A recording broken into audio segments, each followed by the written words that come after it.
Qanaah kalau diterjemahkan secara sederhana yaitu merasa cukup dengan apa yang Allah Subhanahu wa taala karuniakan. Pembahasan tentang qanaah di dalam kitab Ar-Risalah Al-Qusyairiyah ini diawali dengan satu ayat Al-Quran, yaitu surah An-Nahl ayat 97. Kemudian dilanjutkan dengan dua hadis Nabi SAW.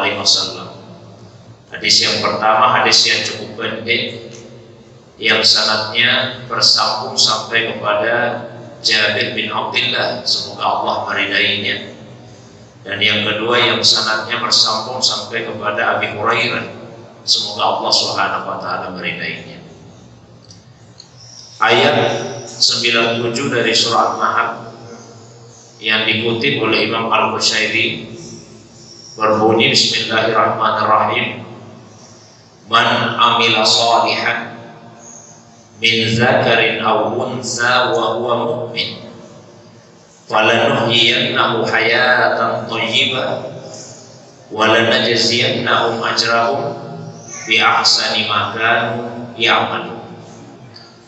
Man amila sholihan, barang siapa yang melakukan satu amal soleh, min zakarin aw unsa, baik dia laki-laki atau dia perempuan, wa huwa mu'min, asalkan dia benar-benar beriman, falanuhyiyannahu hayatan thayyibah, maka kami akan menjadikan kehidupannya di dunia menjadi hayatan thayyibah, kehidupan yang baik. Walanajziyannahum ajrahum bi ahsani ma kanu ya'malun, dan kami akan memberikan kepadanya balasan yang lebih baik dibandingkan apa yang telah mereka lakukan semasa hidupnya di dunia. Apa kaitan ayat ini dengan pembahasan mengenai qanaah itu? Imam Al-Qusyairi menafsirkan kalimat hayatan thayyibah, kehidupan yang baik, di dalam ayat tersebut dengan al-qanaah. Menurut beliau, yang dimaksud dengan kami akan menjadikan kehidupannya di dunia dengan kehidupan yang baik, yaitu kehidupan yang qanaah. Jadi itu artinya syarat agar kita bisa hidup di dunia dengan qanaah, yaitu melakukan amal soleh, dan amal soleh itu didasari oleh iman. Jadi siapa yang melakukan amal soleh, baik dia laki-laki atau dia perempuan, asal dasarnya iman, maka Allah akan menjadikan kehidupannya di dunia menjadi kehidupan yang qanaah. Itu balasan di dunia. Sementara di akhirat nanti Allah akan memberikan balasan yang lebih baik dibandingkan apa yang telah dilakukan semasa hidup di dunia ini. Ternyata ada dua hal yang mesti kita lakukan, yang mesti kita miliki, iman dan amal soleh. Dengan iman dan amal soleh, dua karunia Allah SWT. Satu karunia di dunia itu qanaah, dan satu karunia di akhirat yaitu balasan yang lebih baik. Bukan balasan yang setimpal, tapi balasan yang lebih baik daripada apa yang dilakukan semasa hidup di dunia. Karena seringkali kita mendoakan seseorang yang meninggal, semoga Allah memberikan balasan yang setimpal atas kebaikannya. Tapi di dalam ayat ini yang Allah janjikan bukan balasan yang setimpal saja, tapi yang Allah janjikan adalah bi'ahsan, balasan yang jauh lebih baik. Kemudian hadis yang beliau nukil, yang pertama pendek sekali, sanadnya bersambung sampai kepada Jabir bin Abdullah. Dari Jabir bin Abdullah beliau berkata, qala Rasulullah sallallahu alaihi wasallam, Rasulullah sallallahu alaihi wasallam pernah bersabda, al-qanaatu kanzun la yafna. Qanaah itu adalah perbendaharaan yang tidak akan pernah punah, tidak akan pernah habis, tidak akan pernah hilang. Kalau kita memiliki kekayaan, sebanyak apapun kekayaan yang kita miliki, tapi tentu kekayaan harta materi itu tetap berpotensi untuk hilang, paling tidak berkurang. Sering kita menyaksikan dalam kehidupan di dunia ini, ada orang yang tadinya kaya raya, hidup berlimpah dengan harta, tapi kemudian bangkrut. Sedikit demi sedikit hartanya itu berkurang, hilang, lalu kemudian musnah sama sekali. Sering kita melihat juga dalam kehidupan ini, ada orang yang punya jabatan yang tinggi, kekuasaan yang begitu luas, status sosial yang diagungkan di tengah-tengah masyarakat. Tapi pada akhirnya ketika jabatan itu hilang, maka semua keistimewaan yang melekat pada dirinya karena jabatan itu ikut juga hilang.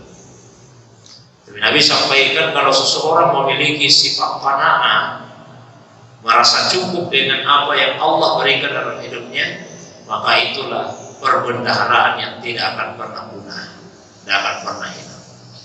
Merasa cukup dengan nikmat yang Allah karuniakan kepada kita. Karena sebetulnya jamaah subuh yang dimuliakan oleh Allah, masalah yang dialami oleh manusia, penyebabnya itu bukan karena kurangnya harta atau rendahnya jabatan atau kurangnya ilmu dan sebagainya. Tapi masalah kita sebetulnya adalah tidak merasa cukup dengan apa yang Allah Subhanahu wa taala karuniakan dalam hidup. Mengapa ada orang yang korupsi misalnya? Apakah hartanya kurang? Hartanya sedikit? Tidak. Justru banyak orang yang korupsi yang hartanya sudah banyak, tapi dia tetap korupsi karena apa? Tidak merasa cukup dengan harta yang Allah Subhanahu wa taala berikan dalam hidupnya. Mengapa ada orang yang sampai menghinakan diri, menjilat sana sini untuk mendapatkan jabatan yang tinggi? Apakah dia tidak punya jabatan sebelumnya? Sudah ada, tapi dia merasa tidak puas dengan jabatan itu. Akhirnya dia melakukan hal-hal yang menghinakan dan mempermalukan dirinya hanya supaya bisa terangkat jabatannya. Mengapa misalnya ada orang yang sampai melakukan perzinahan atau perselingkuhan? Banyak di antara mereka yang sudah punya pasangan hidup yang halal, tapi tidak merasa cukup dengan pasangan hidup yang halal yang telah dia miliki. Akhirnya melakukan perselingkuhan, melakukan perzinahan. Jadi sekali lagi sumber masalah kita adalah tidak merasa cukup dengan apa yang Allah Subhanahu wa taala karuniakan dalam kehidupan kita.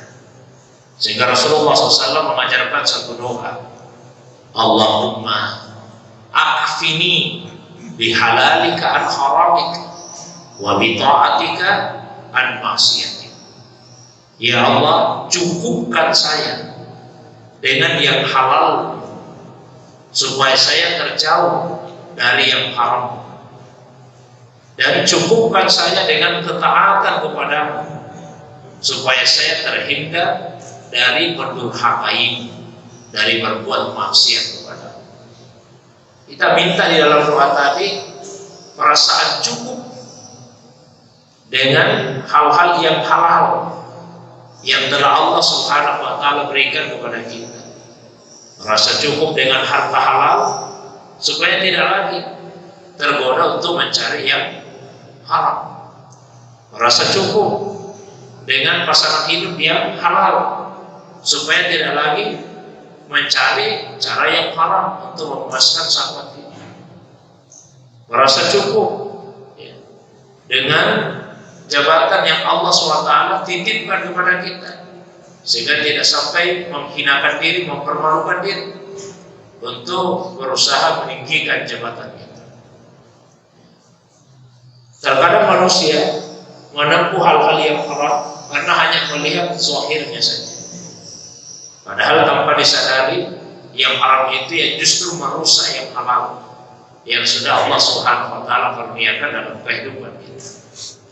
Suatu ketika ada seseorang yang menemui Imam Asy-Syafi'i, semoga Allah merahmati beliau, menceritakan keadaan dirinya, berkeluh kesah tentang masalah yang tidak pernah berhenti menerpanya. Keluarganya tidak pernah akur, istrinya tidak pernah bersyukur, anak-anaknya bandel-bandel, lalu kemudian penghasilannya tidak cukup untuk memenuhi kebutuhan keluarganya, dan meminta solusi kepada Imam Syafi'i terhadap permasalahan tersebut. Imam Syafi'i kemudian bertanya, apa pekerjaan? Dan itu kemudian menjawab, saya penjaga bangunan. Berapa gajinya? 4 dirham. Lalu apa yang kau inginkan dari saya? Berikan saya solusi atas masalah itu. Kata Imam Syafi'i, pulanglah dan sampaikan kepada majikanmu, minta supaya gajimu dikurangi. Pulang minta supaya gajimu dikurangi. Sebetulnya solusi yang tidak masuk akal. Dengan gaji 4 dirham saja dan mencukupi untuk kebutuhannya. Ini malah solusinya diminta supaya gajinya dikurangi. Tapi karena itu ulama besar yang menyampaikan saran seperti itu, dia turuti. Pulang, dia meminta yang tadinya 4 dirham jadi 3 dirham. Setelah menerima gaji 3 dirham, berlalu beberapa masa, beberapa hari, balik lagi kepada Imam Syafi'i. Ya Imam, kehidupan saya belum begitu berubah. Masih banyak masalah yang saya hadapi. Istri saya masih cerewet, anak-anak saya masih bandel. Kebutuhan keluarga saya belum terpenuhi. Tapi Imam Syafi'i, kalau begitu pulang lagi dan minta kepada majikanmu supaya gajimu dikurangi 2 dirham saja. Pulang lagi, dikurangilah gajinya. Setelah beberapa masa, dengan menerima gaji sebanyak 2 dirham itu, lalu kemudian balik lagi kepada Imam Syafi'i. Tapi kali ini berbeda dengan 2 kedatangan sebelumnya, di mana dia datang dengan murung, dengan wajah yang tidak ceria. Kali ini dia datang dengan penuh kegembiraan. Disampaikan kepada Imam Syafi'i, alhamdulillah, wahai Imam, kehidupan saya sudah jauh lebih baik. Istri saya sudah tidak pernah lagi mengeluh, selalu bersyukur. Anak-anak saya sudah menjadi anak yang saleh-saleh. Kebutuhan keluarga saya sudah terpenuhi semua. Tapi satu yang saya harapkan, apa itu? Mengapa ketika gaji saya 4 dirham tidak cukup, 3 dirham tidak cukup, tapi begitu 2 dirham, kenapa bisa jadi cukup?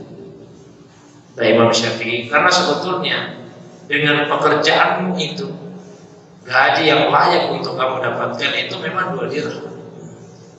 Yang di atasnya atau yang selebihnya itu sebetulnya tidak pantas bagi dirimu. Tapi justru itulah yang merusak 2 dirham yang menjadi hak. Setelah itu Imam Syafi'i melantunkan satu syair, yang haram ditambahkan kepada yang halal dengan maksud untuk memperbanyak. Tapi justru masuknya yang haram kepada yang halal itu yang telah merusaknya. Dan misalnya Pak, sudah punya gaji katakanlah 5 juta, itu yang halal, tapi tidak merasa cukup dengan gaji 5 juta itu. Akhirnya mencari-cari cara untuk menambah penghasilan. Tapi sayangnya cara yang ditempuh yang haram paling tidak yang sunnah. Akhirnya kita dapat tambahan 3 juta. Kita bersyukur, kita merasa senang. Karena akhirnya dapat penghasilan sampai 8 juta. Tapi kita tidak sadar, yang 3 juta yang haram atau bahkan yang subhat sekalipun, itu justru yang merusak 5 juta yang menjadi hak kita. Jadi minta kepada Allah merasa cukup dengan yang halal agar kita terhindar dari yang haram. Minta kepada Allah rasa cukup dengan mentaati Allah supaya kita tidak maksiat, tidak durhaka kepada Allah SWT. Karena kalau hati sudah disibukkan dengan ketaatan, insya Allah kita tidak akan mudah tergoda untuk berbuat maksiat. Itu hadis yang pertama. Yang kedua, Hadis yang sanadnya bersambung sampai kepada Abu Hurairah, semoga Allah meridainya. Beliau berkata bahwasanya Rasulullah sallallahu alaihi wasallam bersabda, "Kun wari'an takun a'badan nas, wa kun qani'an takun asyqaran nas." Jadilah engkau orang yang wara, niscaya engkau akan menjadi manusia yang paling beribadah kepada Allah Subhanahu wa taala. Jadilah engkau orang yang qanaah, niscaya engkau akan menjadi manusia yang paling bersyukur kepada Allah Subhanahu wa taala. Ahibba linnas ma tuhibbu li nafsik, takun mu'minan. Cintailah kepada manusia apa yang engkau cintai untuk dirimu, niscaya engkau akan menjadi seorang mukmin. Ahsin mujawaratan man jar takun musliman. Perbaikilah caramu bertetangga dengan tetanggamu, niscaya engkau akan menjadi seorang muslim. Aqlil dahifah wa inna hasratat dahi tumitul qalba. Kurangilah tertawamu, karena banyak tertawa itu akan mematikan hati. Jadi ada 5 wasiat yang disampaikan oleh Rasulullah SAW dalam hadis tadi. Wasiat pertama, kun wari'an. Jadilah orang yang wara. Niscaya itu akan menjadi orang yang paling beribadah kepada Allah SWT. Kita sudah pernah membahas tentang wara ini, bahwa wara itu adalah menghindari bukan saja apa yang diharamkan oleh Allah Subhanahu wa taala, tapi juga apa yang subhat, yang masih samar-samar. Maka sebetulnya masih ada lagi peringkat di atasnya. Kita juga sudah bahas, yaitu zuhud. Zuhud itu bukan hanya menghindari yang haram, bukan hanya menghindari yang subhat, tapi yang halal pun dihindari. Hanya mengambil yang halal sesuai dengan kadar kebutuhannya saja. Itu arti penting. Orang yang bertakwa, yang penting yang haram dihindari, sudah takwa itu. Kalau orang yang wara, bukan cuma yang haram yang dihindari, tapi yang subhat, yang sama-sama pun dihindari. Itu orang yang wara. Orang yang zuhud, jangankan yang haram, jangankan yang subhat, sebagian yang halal pun dia hindari. Dia hanya akan mengambil yang halal sesuai dengan kadar kebutuhannya saja. Contoh yang mudah misalnya dalam persoalan makanan. Kalau orang bertakwa, yang penting yang dia makan yang halal saja, tidak akan memakan yang haram. Baik haram zatnya ataupun haram cara memperolehnya. Sebetulnya itu makanan halal zatnya, cuma cara memperolehnya. Kalau orang yang wara, maka jangankan makanan yang haram, yang meragukan saja dia akan menghindari. Tapi kalau orang yang zuhud, makanan yang halal pun sebagian dia akan jauhi. Dia akan mencukupkan diri pada apa yang menjadi kebutuhannya saja. Saya pernah mungkin menceritakan, sebagian ulama kita ketika makan makanan tertentu, kalau sudah merasakan enaknya, langsung berhenti. Biasanya kalau kita yang makan terasa enak, langsung ditambah. Sebagian ulama begitu merasa enak, langsung berhenti. Karena khawatir jangan sampai perasaan enak menikmati makanan itu kemudian membuat dia lalai dari Allah Subhanahu wa taala. Yang kedua, wasiat Nabi dalam hadis tadi, kun qani'an, yang berkaitan dengan bahasa kita. Jadilah orang yang qanaah. Takun asyqaran nas. Niscaya engkau akan menjadi manusia yang paling bersyukur kepada Allah Subhanahu wa taala. Karena bersyukur itu bukan perkara mudah. Sedikit sekali manusia yang bisa bersyukur. Yang menyatakan itu jamaah sekalian bukan hasil penelitian, hasil survei. Allah sendiri yang menegaskan dalam Al-Quran, wa qalilum min ibadiyas syakur. Dan hanya sedikit di antara hamba-hambaku yang bersyukur. Itu penegasan Allah di dalam Al-Quran. Hanya sedikit di antara hamba-hambaku yang bersyukur. Cara untuk mudah bersyukur itu harus qanaah. Nabi detailkan di dalam hadis yang diriwayatkan oleh Imam Ahmad dari sahabat Nabi Shallallahu Alaihi Wasallam Nu'man bin Bashir. Kata beliau, sami'tu Rasulullah Shallallahu Alaihi Wasallam alal mimbar yaqul. Saya pernah mendengar Di atas mimbar Rasulullah SAW bersabda, "Man lam yashkuril qalil, lam yashkuril katsir." Siapa yang tidak tahu mensyukuri nikmat yang sedikit, dia tidak akan bisa mensyukuri nikmat yang banyak. Wa man lam yashkurin nas, lam yashkurillah. Siapa yang tidak pandai berterima kasih kepada manusia, dia akan susah bersyukur kepada Allah Subhanahu wa taala. At-tahaddus bi nikmatillahi syukur. Menceritakan nikmat Allah itu adalah wujud dari rasa syukur kepada Allah. Wa tarkuha kufrun, dan meninggalkannya adalah bentuk kekufuran. Wal jama'atu rahmah. Jamaah itu adalah rahmah, wujud kasih sayangnya Allah. Wal furqatu azab, dan perpecahan itu adalah bentuk hukuman, bentuk siksa. Jadi supaya kita pandai bersyukur, syukurilah nikmat yang meskipun menurut hitungan kita manusia kecil, sedikit, ringan. Karena sebetulnya tidak ada nikmat Allah yang sedikit bagi manusia. Hanya sifat tamak, sifat rakus itu yang membuat manusia menilai nikmat itu sebagai nikmat yang sedikit. Supaya kita juga pandai bersyukur kepada Allah, selalu berdoa agar dikaruniai kemampuan untuk mensyukuri nikmatnya. Maka Nabi ajarkan kepada sahabat Muaz bin Jabal, Nabi ajarkan kepada beliau untuk selalu berdoa setiap kali selesai salat. Ya Muaz, wallahi inni la uhibbu, wallahi inni la uhibbu, wahai Muaz, demi Allah saya sangat mencintai, demi Allah saya sangat mencintai. Usika ya Muaz, la tada'anna fi duburi kulli salatin taqul.